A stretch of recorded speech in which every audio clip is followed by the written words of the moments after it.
Chapter 10 Before the Examinations by R.K. Narayan. At school, everybody seemed to be overwhelmed by the thought of the examinations. It was weeks since anybody had seen a smile on Sankar's face. Some had become brisk and businesslike. The P took time to grasp jokes and seldom made any either. And as for Rajam, he came to school at the stroke of the first bell, took down everything the teacher said, and left at the stroke of the last bell, hardly uttering a dozen words to anybody. Mani was beginning to look worried and took every opportunity to take Sankar aside and have his doubts that arose from time to time as he plodded through his texts cleared. He dodged the steps of the school clerk. There was a general belief in the school that the clerk was omniscient and knew all the question papers of all the classes. One day Mani went to the clerk's house and laid a neat bundle of fresh brinjals at his feet. The clerk was pleased and took Mani in and seated him on a stool. The clerk looked extremely amiable and Mani felt that he could ask anything at that moment and get it. The clerk was murmuring something about his cat, a lank, ill-fed thing that was nestling close to him. Most of what he was saying did not enter Mani's head. He was waiting feverishly to open the topic of question papers. The clerk had meanwhile passed from cats to eye-flies. Mani realized that the other would not stop and butted in.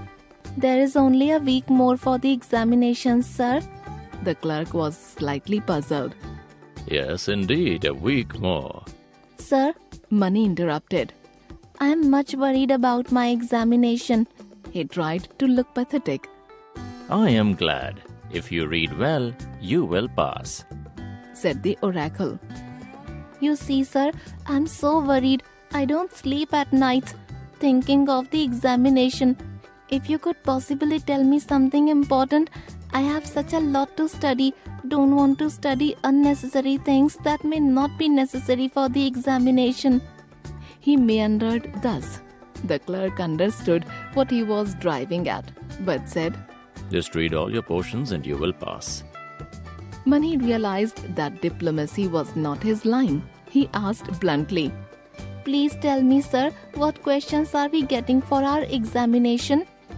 The clerk denied having any knowledge of the question papers. Mani flattered him by asking, if he did not know the questions, who else would? By just a little more of the same judicious flattery, the clerk was moved to give what Mani believed to be valuable hints, in spite of the fact that he did not know what the first form texts were. The clerk ventured to advise, "You must pay particular attention to geography. Maybe you will have to practice map drawing a lot. And in arithmetic, make it a point to solve at least 5 problems every day, and you will be able to tackle arithmetic as easily as you swallow plantains." "And what about English?" "Oh, don't worry about that. Have you read all your lessons?" "Yes, sir." Mani replied without conviction. "It is all right then. You must read all the important lessons again, and if you have time, yet again, and that will be ample." These answers satisfied Mani greatly. On his way home, he smiled to himself and said that the 4 annas he had invested on brinjals was not after all a waste. Mani felt important. He secretly pitied his classmates who had to do coolie work without valuable hints to lighten their labor. He felt he ought to share his good secret with Swaminathan without divulging the source. They were going home from the school. Mani said, "Young man, have you any idea what are getting for the examination?" "Nothing outside the covers of the textbooks." Mani ignored the humor.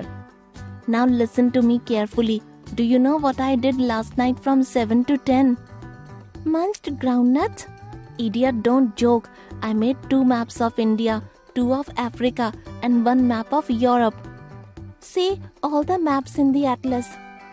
"Maybe," Mani said, not quite liking the remark. "But I did it with some definite purpose. It may be that I know 1 or 2 questions, but don't let the other fellows know anything about it. I may get into trouble. Swaminathan was taken in by the others' seriousness and inferred a moral. Reaching home, Swaminathan felt rather dull.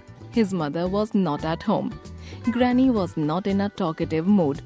Staying at home in the evenings was extremely annoying. He sighed at the thought of the sandbanks of the Sarayu and Mani's company. But his father had forbidden him to go out till the examinations were over. The thought that he would have to put up with his travails only for a week at worst gave him fresh energy. He sat at his table and took out his atlas. He opened the political map of Europe and sat gazing at it. It puzzled him how people managed to live in such a crooked country as Europe.